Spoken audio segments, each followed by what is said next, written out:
All aboard. Twin Flame Journey. Yes.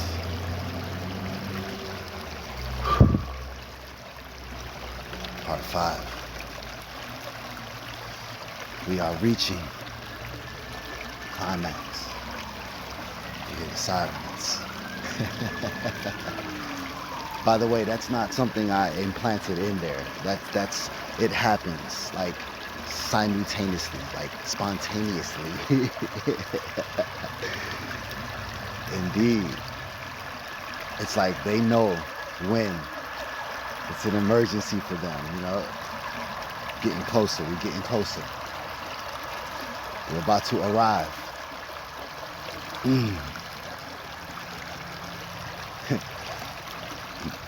Yes, all aboard the Twin Flame Journey. The enemies of love have been revealed. Redemption. This is redemption. So, as me and my mother, my spirit mother, Hakati, as we move closer, I begin to feel it. I feel it. My soul tribe family, my destiny, my purpose. I feel it. And it's very interesting because as we move closer, like as I'm seeing this with my third eye, like my mom Hakati, she's like shape shifting. Like I'm using different illustrations of her because that's what I was actually seeing. Like she's shifting. Like sometimes she'll shift into like a really scary version of herself, but I wasn't scared of her because I feel the connection. This is my mama, you know what I mean? And the asteroid. So as we move closer, she says, "Okay, come with me, son." And we went into a domain of the mothership, and there was this I don't want to call it a pentagram because it wasn't nothing satanic. It was like a platform. Like it had letters and it was like lighting up. It was misty. It was like mist, like blue flame coming from it. And I was like, it was fascinating to behold that with my third eye. So mom says, you know, she said, "Son, it's time now." She said, "You're ready." She said, "Stand in the center of it." And when I stood in the center of it, it teleported me to like another like dimension or just another place in time. And I can hear her voice. It was telekinesis. She was no longer around me, but she was with me as she's always been. But now I can hear her voice clearly. And she was showing me. She showed me everything. She showed me the life and like how everything looked before the fall, before, you know, the palace was taken over, before the destruction and chaos. You know what I'm saying? Before the invasion of the wicked one. She showed me how beautiful everything looked. And it's very endearing because it made me like like the things that I seen, like the things that I seen, it makes me want to fight harder. Like now, at first it was like, why God, why, you know, and I would cower and I would beg for mercy, but now it's like, what's up? I'm angry now because of what they've done. I'm getting that fight in me. That flame, the ultraviolet flame, has been reignited within my soul. And I am going to tear them down in the same manner in which they have torn us down. Rip them apart in the same manner in which they've ripped us apart. My twin flame and I. The way they have distorted love and binded themselves. Binded their demonic souls to ours.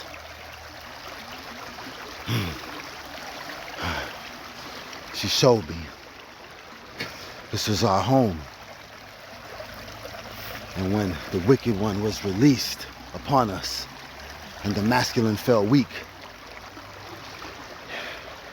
and our plane of existence, our place of dwelling was destroyed or made into darkness, made into a cold, dark abyss. And that is when I envisioned all of my enemies.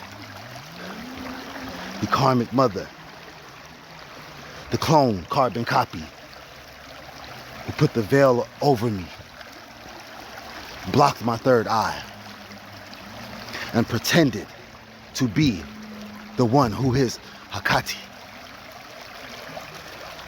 These kitchen witches and bitches, the three of them. So, to mock my mother, what she does, what they do, it's three of them. It's the karmic mother, it's the distorted masculine, and the witch. Now, what makes this so powerful, so endearing, so difficult, so complex, is that this person, this witch doctor, this dark high priestess in reverse, she manifested what you hear in tarot as of now. The enemies of the divine feminine, the enemies of the twin flame journey, the enemies of love.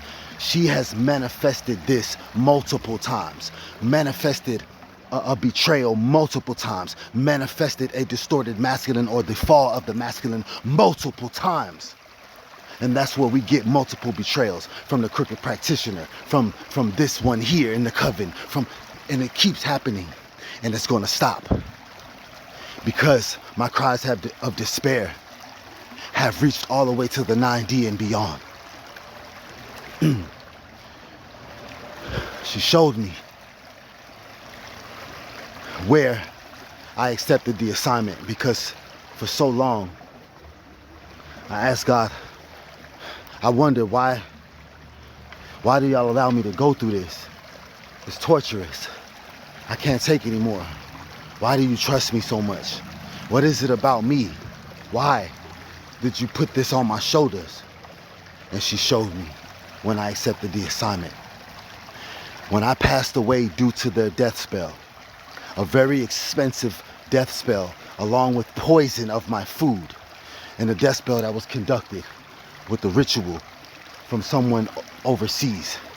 Very powerful dark witch doctor, practitioner, who is going to burn in the abyss of fiery flames, brimstone, lava. It's coming for you.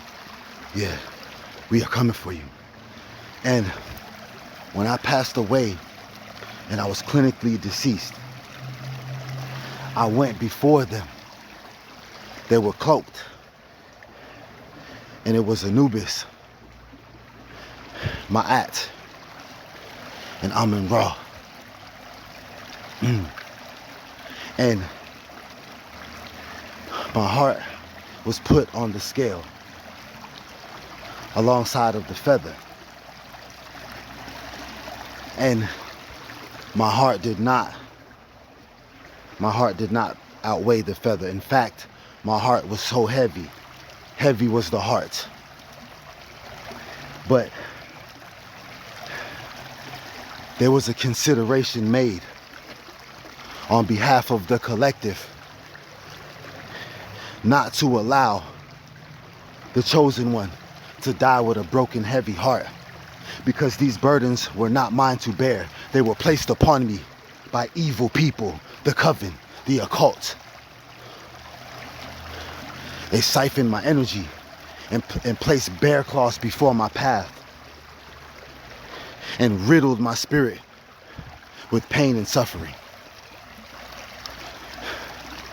They saw greater in me.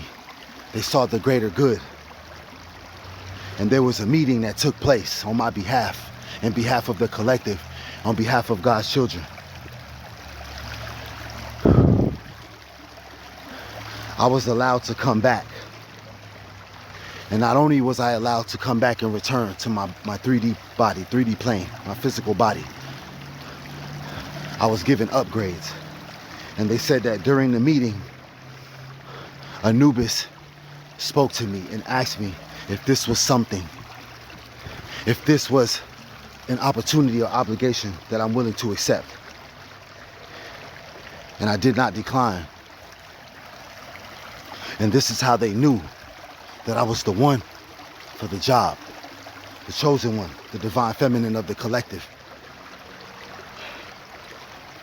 It is me. It's me. I was sent back.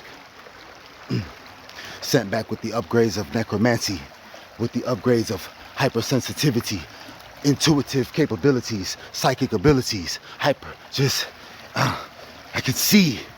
can see beyond the blindfold. I can see through the veil. I can see my third eye open. And what I saw, it scared me into a cocoon. But as time went on, I realized I must answer this calling. So I slowly began to come up out of my shell and rebel and show these wicked ones that I'm not afraid. And we can go to war, and I will conquer and be victorious in the name of love for the twin flame journey. I am up against many, but my spirit team is backing me. And when I came back, they made sure I wasn't alone. Archangel Michael, Saint Michael, and Sekhmet have been assigned to me from the beginning. And now all of this unfolds. I have the backing of spirit, the elementals, the host of heaven, and a portion of those who dwell in the underworld. I've earned every single day, every single stripe, and every single coin that I've manifested, every single pinnacle. And the last and final pinnacle is being maliciously withheld by the stank wicked one who dangled this pinnacle and created an illusion around my love life, around the twin flame journey, and has binded my twin flame into captivity. I am now coming to a place in my heart, my broken heart that is now being repaired by spirit. I'm being led to a place of forgiveness so that my heart may be light enough to finally enter the gates once my time is called, once my number is called. One, for now, collective, divine feminine, it is time to step up. We must fight for this love that we believe in. We must arm ourselves with the sword of truth and shatter the chains of captivity that bind our loved ones. We must enter this war fearlessly. Yes, we face death, but know that we are immortal beings. And if we don't want to keep having to come back to this motherfucker, we got to do it this lifetime, you understand me? So collective, stand with me in spirit and let's do it. Because when I tell you we are backed by a force that they are not ready for, I mean it. I've been there, they showed me. Hear me speak, feel me. Feel me with your heart and soul, with every fiber of your being. We shall be victorious against the wicked one, against Samael, against those who oppose the Most High, against the incubus and the succubi, against the parasites, against those of the coven who have binded their souls to the devil itself. In my underworld form, in my 9D form, in my human form, in my shaman form, in my angelic being form. I stand with y'all. I float with y'all. I glide with y'all. I ride with y'all. This will not be easy, and it has not been easy. But let me tell y'all something. On the brink of death, and being submerged in darkness, the most despair that I've ever felt, I see light at the end of the tunnel. Beauty will be restored, and we shall reign supreme forevermore. The ones who have been banished have broken free, and they have come after us. They come after me. And although they were able to conquer my counterpart, it's all good, because they won't keep us apart. We have come to claim back what is ours, what is rightfully ours. I have come to snatch back what is rightfully mine and release the chains that bind. I am one of a kind, the realest you will ever find. Mother, Hecate, my spirit is ready. And then, I opened up my eyes and I was back before my mother in the mothership. And she wiped the tears from my eyes and said, "Don't worry, son. You're ready, and we have arrived." And she took me by the hand, led me back up to the top of the boat. And my eyes were finally able to bear witness to my home. We are home. Although it is cold, dark, and desolate, we are home. I feel it. She says, "Son, prepare, for spirit has been waiting for you. They have been waiting for you. Get ready for your training." Let's do it.